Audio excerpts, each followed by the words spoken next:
بسم اللہ الرحمن الرحیم الحمد للہ وحدہ والصلاة والسلام علی من لا نبی بعدہ اما بعد فاعوذ باللہ من الشیطان الرجیم بسم اللہ الرحمن الرحیم قل افرأیتم ما تدعون من دون اللہ ان ارادنی اللہ بضر هل هن كاشفات ضره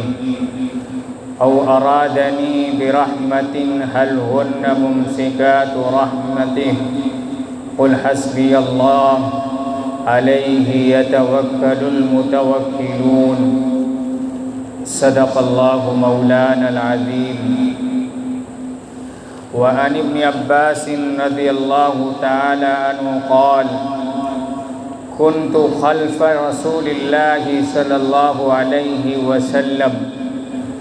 فقال رسول الله صلى الله عليه وسلم يا غلام احفظ الله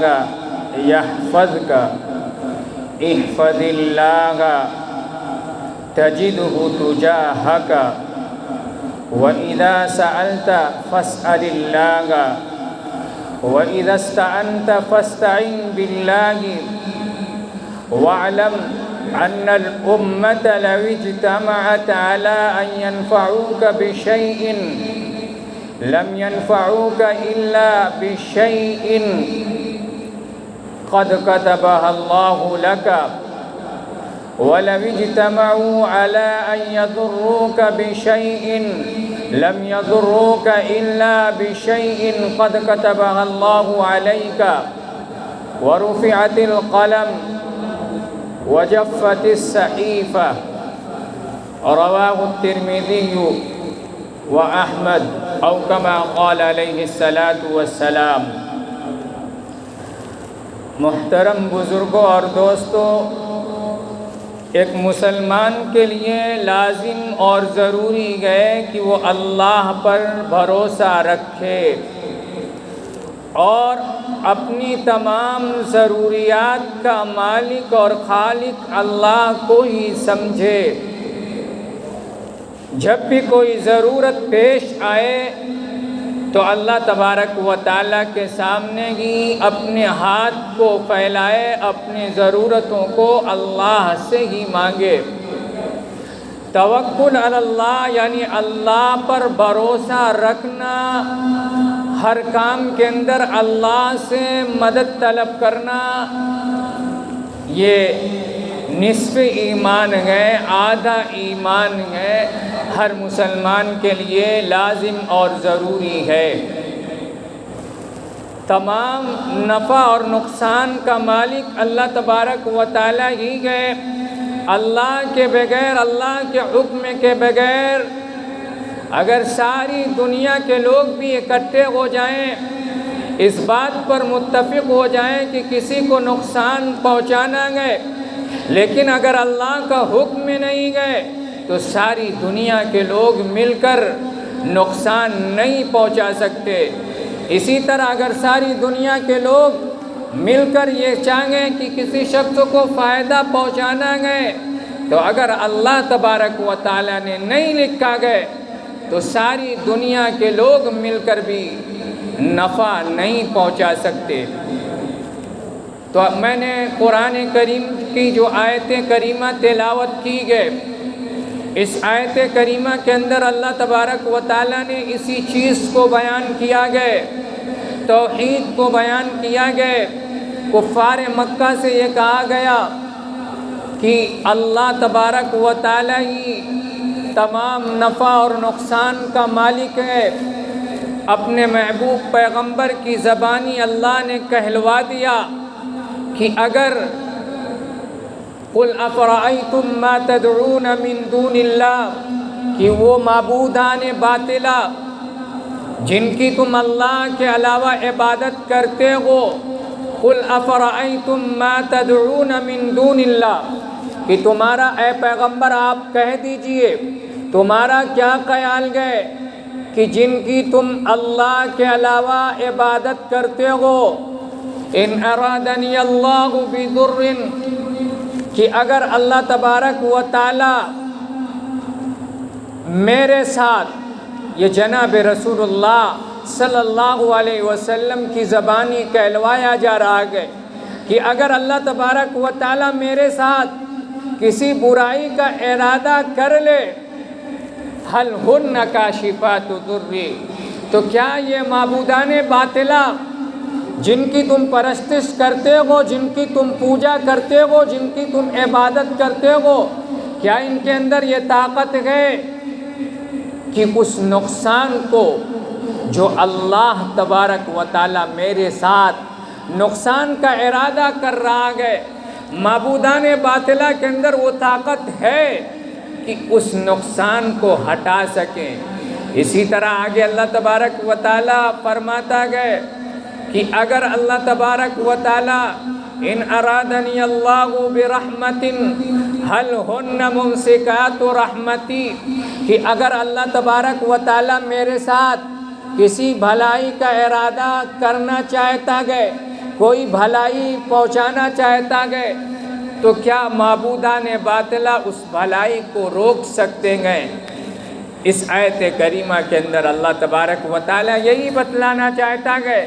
کہ جن کی تم عبادت کرتے ہو وہ یہ اس لائق نہیں کہ اللہ تبارک و تعالی کسی کے ساتھ اگر نقصان کا ارادہ کر رہا ہے، تو جن کی تم پرستش کر رہے ہو، جن کی تم عبادت کر رہے ہو، جن کی تم پوجا کر رہے ہو، وہ اس لائق نہیں گئے کہ وہ نقصان کو روک سکیں۔ یا اسی طرح اللہ تبارک و تعالی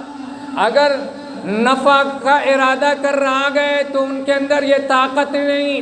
یہ ہمت نہیں کہ وہ اس نفع کو روک سکیں۔ جب جناب رسول اللہ صلی اللہ علیہ وسلم کی زبانی یہ کہلوایا گیا، کفار مکہ سے جو اللہ کے علاوہ عبادت کرتے تھے، ان لوگوں سے جب یہ آیت کریمہ نازل ہوئی، ان سے پوچھا گیا کیا تمہارے معبودان باطلہ جن کی تم عبادت کرتے ہو، کیا ان کے اندر یہ طاقت ہے کہ اگر اللہ تبارک و تعالی میرے ساتھ بھلائی کا ارادہ کر رہا ہے تو ان کے اندر یہ طاقت ہے کہ اس بھلائی کو روک سکے؟ یا اسی طرح اگر اللہ تعالیٰ کسی نقصان کا میرے ساتھ ارادہ کر رہا ہے، کیا وہ اس نقصان کو دور کر سکتے ہیں؟ تو کفار مکہ خاموش ہو گئے۔ اس وقت اللہ تبارک و تعالیٰ نے قرآن کریم کی آیت کریمہ نازل فرمائی، قل حسبی اللہ، کہ اے پیغمبر آپ کہہ دیجئے میرے لیے اللہ کافی ہے۔ یعنی اللہ تبارک و تعالیٰ ہی نفع اور نقصان کا مالک ہے۔ اگر میرے ساتھ اللہ تبارک و تعالیٰ نفع کا ارادہ کر لیا گئے تو ساری دنیا مل کر اس نفع کو نہیں روک سکتی۔ وہ نفع جو اللہ نے ارادہ کر لیا گئے وہ بھلائی مجھ کو پہنچ کر ہی رہے گی۔ اور اسی طرح اگر اللہ نے تقدیر کے اندر لکھ دیا گئے، کسی نقصان کا ارادہ کر لیا گئے، کسی نقصان کو میرے ساتھ اگر لکھ دیا گئے تو ساری دنیا کے لوگ مل کر بھی اس نقصان کو ہٹا نہیں سکتے۔ اسی کو اللہ نے فرمایا قل حسبی اللہ، کہ اے پیغمبر آپ کہہ دیجئے کہ میرے لیے اللہ کافی ہے۔ یعنی میں اپنی ضرورتوں کو اللہ سے مانگوں گا، اگر کوئی ضرورت ہوئی تو اللہ کے سامنے سر جھکاؤں گا۔ ان معبودان باطلہ کی مجھے ضرورت نہیں، جو اللہ کے علاوہ لوگ ہیں ان معبودوں کی ضرورت نہیں۔ پھر آگے اللہ تبارک و تعالیٰ فرماتا ہے علیہ یتوکل المتوکلون، کہ بھروسہ کرنے والے اللہ پر ہی بھروسہ کرتے ہیں۔ توکل کرنے والے اللہ ہی پر توکل کرتے ہیں۔ توکل کہتے کسے ہیں؟ توکل کہتے ہیں کہ اسباب کو اختیار کرنا، اسباب کو اختیار کرنے کے بعد اللہ پر بھروسہ کرنا۔ توکل کا یہ مطلب نہیں، کچھ لوگ توکل کا یہ مطلب بیان کرتے ہیں کہ اسباب کو اختیار ہی نہ کیا جائے، تو یہ توکل نہیں۔ حدیث پاک کے اندر گئے ایک صحابی رسول اللہ کے رسول کی خدمت کے اندر حاضر ہوتے گئے، اور عرض کرتے گئے کہ اے اللہ کے پیغمبر، کیا میں اپنے جانور کو باندھ دوں پھر اللہ پر بھروسہ کروں، اللہ پر توکل کروں، یا اپنے جانور کو چھوڑ نہ باندھوں اس کے بعد اللہ پر بھروسہ کروں؟ تو جناب رسول اللہ صلی اللہ علیہ وسلم نے ارشاد فرمایا کہ پہلے اپنے جانور کو تم مان لو، اس کے بعد اللہ پر بھروسہ کرو۔ تو جانور کو باندھنا یہ سبب گئے، یعنی پہلے سبب کو اختیار کرنا گئے، اس کے بعد اللہ پر بھروسہ کرنا گئے۔ مثلا رزق اللہ دیتا گئے، اللہ پر بھروسہ کرنا گئے، تو پہلے انسان محنت کرے، کوشش کرے، اس کے بعد اللہ پر بھروسہ کرے۔ یہ مطلب توکل کا نہیں ہے کہ اللہ پر بھروسہ کا یہ مطلب نہیں ہے کہ انسان محنت نہ کرے، انسان کوشش ہی نہ کرے، بلکہ اللہ پر بھروسہ کرے۔ تو یہ مطلب توکل کا یہ مطلب نہیں۔ توکل کہتے کسے گئے کہ پہلے اسباب کو اختیار کیا جائے، جو دنیاوی سبب گئے اس سبب کو اختیار کیا جائے۔ مثلا غلہ گئے تو اب توکل کا مطلب یہ نہیں کہ کھیت کے اندر ہم اناج ہی نہ ڈالیں اور یہ کہیں کہ اللہ پر بھروسہ گئے، اللہ غلہ دے گا۔ توکل کا یہ مطلب نہیں، پہلے کھیت کے اندر اناج ڈالیں، اس کے بعد تمام جو کھیت کے اندر تمام چیزیں ہوتی ہیں ان تمام چیزوں کو ہم کرنے کے بعد پھر اللہ پر بھروسہ کریں کہ اللہ تبارک و تعالی اسباب کو اختیار کرنے کے بعد اللہ پر بھروسہ کریں۔ کیونکہ بہت مرتبہ ایسا ہوتا گئے اسباب کو اختیار کیا جاتا گئے، اس کے بعد بھی وہ چیز ہوتی گئے، وہ چیز وجود میں نہیں آتی گئے، تو دینے والی ذات تو اللہ کی گئے۔ تو اسباب کو اختیار کرنا گئے، ایمان یہ گئے کہ اسباب کو اختیار کیا جائے، لیکن اسباب پر ہمارا بھروسہ نہ ہو، یہ بھروسہ نہ ہو کہ ہم نے اسباب کو اختیار کر لیا اب تو وہ چیز ہم کو مل ہی جائے گی، بلکہ اسباب کو اختیار کرنے کے بعد اللہ پر بھروسہ کرنا، اس سبب پر بھروسہ نہ کرنا بلکہ اللہ پر بھروسہ کرنا، اس چیز کو کرنے کے بعد سبب کو اختیار کرنے کے بعد اللہ پر بھروسہ کرنا کہ اللہ تبارک و تعالی اس کے ذریعے سے، مثال کے طور پر مثلا دوا گئے، انسان بیمار ہو گیا تو اب توکل کا یہ مطلب نہیں کہ اللہ پر بھروسہ کر کے دوا ہی نہ کھایا جائے، بلکہ سبب کو اختیار کیا جائے، اور سبب کیا گئے دوا کو کھایا جائے، لیکن دوا ہی پر بھروسہ کرنا یہ غلط گئے کہ یہ کہنا کہ ہم نے دوا کھا لیا دوا کے ذریعے سے شفا ہو جائے، یہ بھی عقیدہ غلط گئے، بلکہ ہم دوا کھائیں، دوا یہ سبب گئے، اور دوا کھانے کے بعد اللہ پر بھروسہ کرنا کہ یہ دوا ہم نے کھائی ہے، اللہ تبارک و تعالی اس دوا کے ذریعے سے شفا دے گا، تو اس کا نام توکل ہے۔ لہذا جو آج کل کچھ لوگ توکل کا یہ معنی بیان کرتے گئے کہ سبب کو اختیار ہی نہ کیا جائے، تو یہ توکل نہیں بلکہ جہالت ہے۔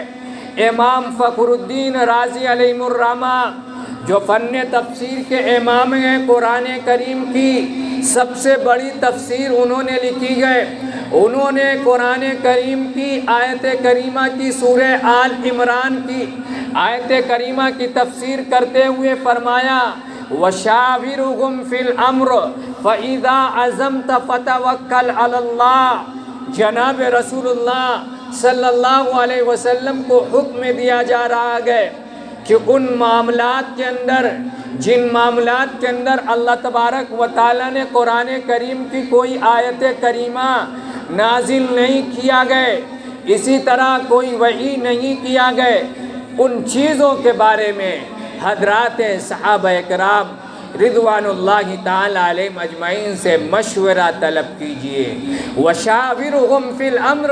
اور حضرات صحابہ کرام سے مشورہ طلب کیجئے۔ فاذا عزمت فتوکل علی اللہ، جب مشورے میں کوئی بات طے ہو جائے فتوکل علی اللہ، پھر اس پر اللہ پر بھروسہ کیجئے۔ تو اس آیت کریمہ کے اندر اللہ تبارک و تعالیٰ نے پہلے مشورے کا حکم دیا گئے اور مشورہ ایک سبب گئے، اس کے بعد اللہ پر بھروسہ کا حکم دیا گیا گئے، توکل کا حکم دیا گیا گئے۔ اسی وجہ سے امام فخر الدین رازی علیہ الرحمٰن نے یہ فرمایا گئے کہ جو لوگ توکل کا یہ مطلب بیان کرتے گئے کہ اللہ پر بھروسہ کیا جائے، یعنی سبب کو اختیار ہی نہ کیا جائے، تو یہ ایسے لوگ جاہل ہیں، کیونکہ توکل کا مطلب یہی ہے کہ پہلے سبب کو اختیار کیا جائے، اس کے بعد اللہ پر بھروسہ کیا جائے۔ اور میں نے حدیث پاک پڑھی گئے، اس حدیث پاک کے اندر حضرت عبداللہ ابن عباس رضی اللہ تعالی عنہما کو جناب رسول اللہ صلی اللہ علیہ وسلم نے کچھ نصیحتیں فرمائی گئے۔ حضرت عبداللہ ابن عباس رضی اللہ تعالی عنہما فرماتے ہیں کنت خلف رسول اللہ صلی اللہ علیہ وسلم، کہ میں آپ صلی اللہ علیہ وسلم سواری پر آپ کے پیچھے بیٹھا ہوا تھا، تو جناب رسول اللہ صلی اللہ علیہ وسلم نے ارشاد فرمایا یا غلام احفظ اللہ یحفظک، کہ اے غلام اللہ کو یاد رکھ، اللہ تجھ کو یاد رکھے گا۔ کیا مطلب یہ ہے کہ اللہ تبارک و تعالیٰ نے جن چیزوں کے کرنے کا حکم دیا گئے ان چیزوں کو انسان بجا لائے، اور جن چیزوں سے رکنے کا حکم دیا گئے اللہ تبارک و تعالیٰ نے جن چیزوں کے رکنے کا حکم دیا گئے انسان اس چیز سے رک جائے۔ مثلاً اللہ نے نماز پڑھنے کا حکم دیا گئے، روزہ رکھنے کا حکم دیا گئے، زکوٰۃ ادا کرنے کا حکم دیا گئے، مالدار شخص گئے تو زکوٰۃ ادا کرنے کا حکم دیا گئے، رشتہ داروں کے ساتھ اچھا سلوک کرنے کا حکم دیا گئے، اسی طرح پڑوسیوں کے ساتھ اچھا سلوک کرنے کا حکم دیا گئے، والدین کے ساتھ ماں باپ کے ساتھ اچھا سلوک کرنے کا حکم دیا گئے۔ ماں باپ اگر غریب گئے، پریشان حال گئے، تو اولاد پر ان کا نفقہ، ان کا خرچہ بھی واجب گئے۔ تو یہ تمام چیزیں اگر کوئی کر رہا ہے، اسی طرح جن چیزوں سے اللہ تبارک و تعالیٰ نے منع کیا گئے، جھوٹ بولنے سے، کسی کی غیبت کرنے سے، کسی پر ظلم و ستم کرنے سے، شراب پینے سے، زنا کرنے سے، اور جو کچھ بھی اللہ تبارک و تعالیٰ نے جن چیزوں سے اللہ نے منع کیا گئے ان چیزوں سے رک جانے پر کیا ہوگا؟ اللہ تبارک و تعالیٰ کیا انعام سے نوازے گا؟ یحفظک، یعنی یحفظک اللہ تبارک و تعالیٰ تیری حفاظت کرے گا۔ مطلب اللہ تبارک و تعالیٰ کو اگر تم یاد کرو گے، اللہ کے حکموں پر تم بجا لاؤ گے، نمازوں کو پڑھو گے اور اسی طرح گناہوں سے رک جاؤ گے تو اللہ تمہاری حفاظت کرے گا۔ مطلب یہ ہے کہ اللہ تم کو اس دنیا کے اندر بھی خوشحالی کے ساتھ رکھے گا،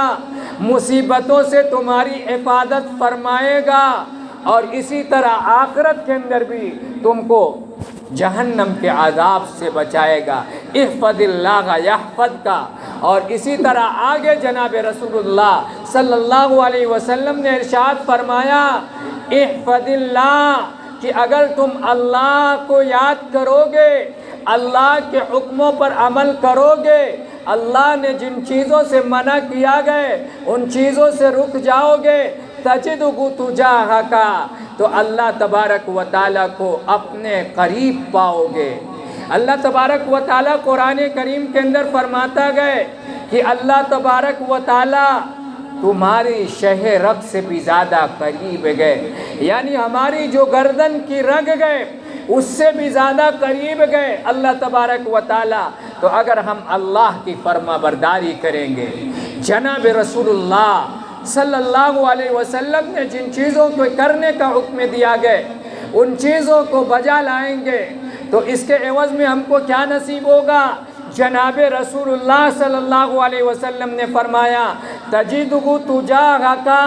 کہ تم دیکھو گے اللہ تبارک و تعالیٰ تمہارے قریب گئے۔ مطلب یہ گئے کہ جب آپ ذرا غور کریں، ذرا سوچیں،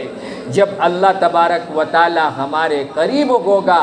اللہ کی رحمت ہمارے قریب ہوگی، تو دنیا کے اندر بھی تمام تر پریشانیوں سے اللہ حفاظت فرمائے گا۔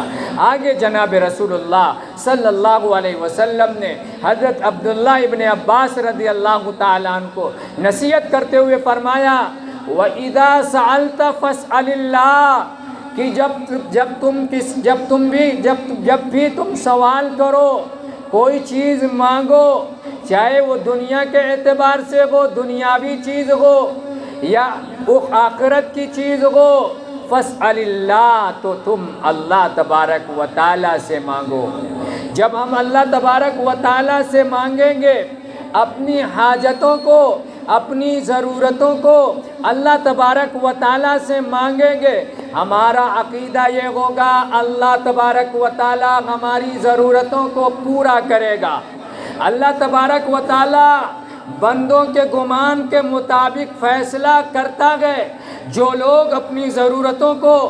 مزارات پر لے کر جاتے گئے تو پورا اللہ تبارک و تعالیٰ کرتا گئے، لیکن انہوں نے یہ عقیدہ بنا لیا گئے، ایک غلط عقیدہ یہ بنا لیا گئے کہ ہماری ضرورتیں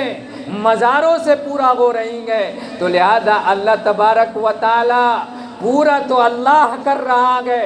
لیکن بندوں کے گمان کے مطابق بندہ یہ تصور کر رہا ہے، دل کے اندر یہ خیال کر رہا ہے کہ مزار پر، فلاں مزار پر جب تک ہم نہیں جائیں گے، جب تک منت نہیں مانیں گے، تب تک ہمارا کام نہیں پورا ہوگا۔ تو یہ تو گناہ کا کام ہے۔ اللہ کو چھوڑ کر غیر اللہ سے مانگنا یہ بہت بڑا گناہ کا کام ہے، لیکن بندے نے یہ عقیدہ اللہ سے یہ گمان کر لیا گئے، اللہ کے ساتھ یہ معاملہ کر لیا گئے، اس کا یہ عقیدہ بن گیا گئے کہ ضرورت فلاں مزار پر جب تک نہیں جاؤں گا تب تک پوری نہیں ہوگی۔ اسی وجہ سے بندوں کے گمان کے مطابق اللہ فیصلہ کرتا گئے، لہذا وہ مزار پر جاتا گئے تو اس کی ضرورت اللہ پورا کر رہا ہے۔ لہذا ہماری کوئی ضرورت پیش آئے تو ہم کو مزار پر نہیں جانا گئے، بلکہ اللہ کے دربار کے اندر ہاتھ پھیلانا گئے۔ جب ہم اللہ کے سامنے اپنی ضرورت کو پورا پیش کریں گے تو اللہ ہماری ضرورتوں کو پورا کرے گا۔ وَإِذَا اسْتَعَنْتَ فَاسْتَعِنْ بِاللَّهِ، آگے جناب رسول اللہ صلی اللہ علیہ وسلم نے فرمایا، اور اے عبداللہ ابن عباس، جب تم مدد طلب کرو تو اللہ سے ہی مدد طلب کرو۔ جب تم کسی مصیبت کے اندر ہو، کسی پریشانی کے اندر ہو تو اللہ کو پکارنا گئے، مدد کو پورا کرنے والا، پریشانیوں کو دور کرنے والا اللہ تبارک و تعالیٰ گئے۔ لہذا مصیبت کے اندر کسی بابا کو ہم کو نہیں پکارنا، بلکہ اللہ کو پکارنا گئے، غوث اعظم کو نہیں پکارنا گئے، کیونکہ اللہ کے علاوہ جو چیزیں ہیں تمام مخلوق اللہ کی محتاجی ہیں۔ اللہ تبارک و تعالیٰ کی تمام اللہ تبارک و تعالیٰ، کیونکہ ضرورت کو اس شخص سے پورا کیا جاتا ہے، فریاد اس شخص سے پوری کی جاتی ہے جو طاقتور ہو، مضبوط ہو۔ انسان سے ہم اپنی ضرورت کو پورا کرنے کی فریاد کر رہے ہیں تو انسان تو طاقتور نہیں بلکہ طاقتور اللہ تبارک و تعالیٰ ہے۔ اس لیے اگر کوئی ضرورت پیش آ جائے تو ہم اپنی ضرورت کو اللہ تبارک و تعالیٰ کے دربار کے اندر مانگیں۔ اللہ تبارک و تعالیٰ ہم سب کو کہنے سننے سے زیادہ عمل کی توفیق نصیب فرمائے، آمین۔